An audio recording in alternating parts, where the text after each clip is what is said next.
Everyone, সকলকে স্বাগত একটা নতুন ভিডিওতে। আজকে একটা খুব বিগ আপডেট হয়তো অনেকেই জেনে গেছো 90% মানুষ, যে আমাদের যে আরজি কর হসপিটালের যে প্রাক্তন প্রিন্সিপাল, তার গ্রেপ্তার অলমোস্ট 15 দিনের মাথায় হলো। তো সত্যি কথা বলতে আমাদের যে ডাক্তার দিদি 26 দিনের মাথায় যে হসপিটালে কর্মরত ছিল, সেই কর্মরত যে প্রাক্তন প্রিন্সিপাল তার গ্রেপ্তার হলো। আর নিজাম প্যালেসে হয়েছে আজকে সন্ধ্যা ওই 7:30 নাগাদ, 7:30 না হলেও 8:30 নাগাদ, এরকমের মধ্যে, 8:30টাও না, 8টার পরপরই হয়েছে। আপডেটটা পেলাম। আমরা যদিও সেই সময় খবরই দেখছিলাম, খবরের সাথে সাথেই দেখা হলো যে গ্রেপ্তার অলমোস্ট হয়েছে। তোমাদের তো স্ক্রিনশট শেয়ার করেই দিয়েছি, দেখতেই পাচ্ছ তোমরা।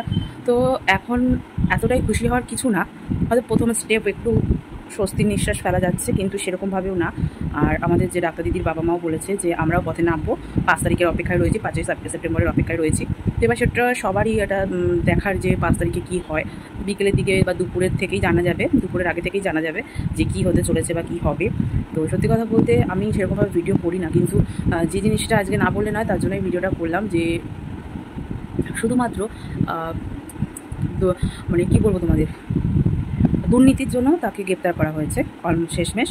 2021 থেকে 2023 সেই জিনিসগুলো এফআইআর করার সেই নথিপত্র সমস্ত কিছু এদিক ওদিক করে এই তদন্তের পরিপ্রেক্ষিতে আস্তে আস্তে ধরা পড়লো, শেষমেশ গ্রেপ্তার হলো। কিন্তু ব্যাপারটা এটাই এসে দাঁড়ালো যে মেন যে জিনিসটা, সেই জিনিসটার পরিপ্রেক্ষিতে কী হবে সেটাই এখন আমাদের সকলের দেখার।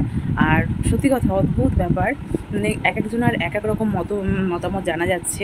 যাই হোক, আজকে লালবাজার অভিযানটা তো তোমরা হয়তো দেখেছো অনেকেই। তো এখনও পর্যন্ত তারা আন্দোলন করছে, তারা বলছে রাত জাগবো। আমরা তো এতক্ষণ আমরা নাইট শিফট ডে শিফট মিলিয়ে প্রচুর ঘন্টা ডিউটি করি, তো আমাদের রাত জাগতে কোনো সমস্যা নেই, আমাদের শুধু একটাই দাবি।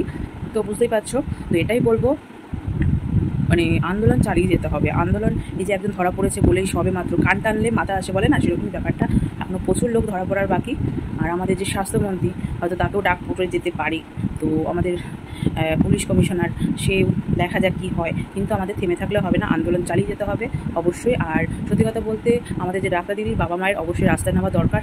আমি চাই এটাই যে তাদের পক্ষ থেকেও একটা আসুক যে আমরা রাস্তায় নামছি, তোমরা সকলেই রাস্তায় নামো, তারপরেই দেখার যে কে রাস্তায় নামবে আর কে নামে না, এটাও সত্যি দেখার আছে। তো আমি একটুখানি আমার ভিডিওর মাধ্যমে বলবো যে ডাক্তার দিদির বাবা মা যেন এই বার্তাটা দেয়। যদিও আমরা এবিপি একটা নামকরা চ্যানেলের মাধ্যমে একটু আগেই, কিছুক্ষণ আগেই যে রিপোর্টিংটা দেখছিলাম, বলছিল, কথোপকথন হচ্ছিল সাংবাদিকদের সাথে, যে ডাক্তার দিদির বাবা মা দুজনেই কথা বলেছে, আমাদের পাশেও রয়েছে যারা আন্দোলন করছে, যেভাবেই করুক আন্দোলন করছে।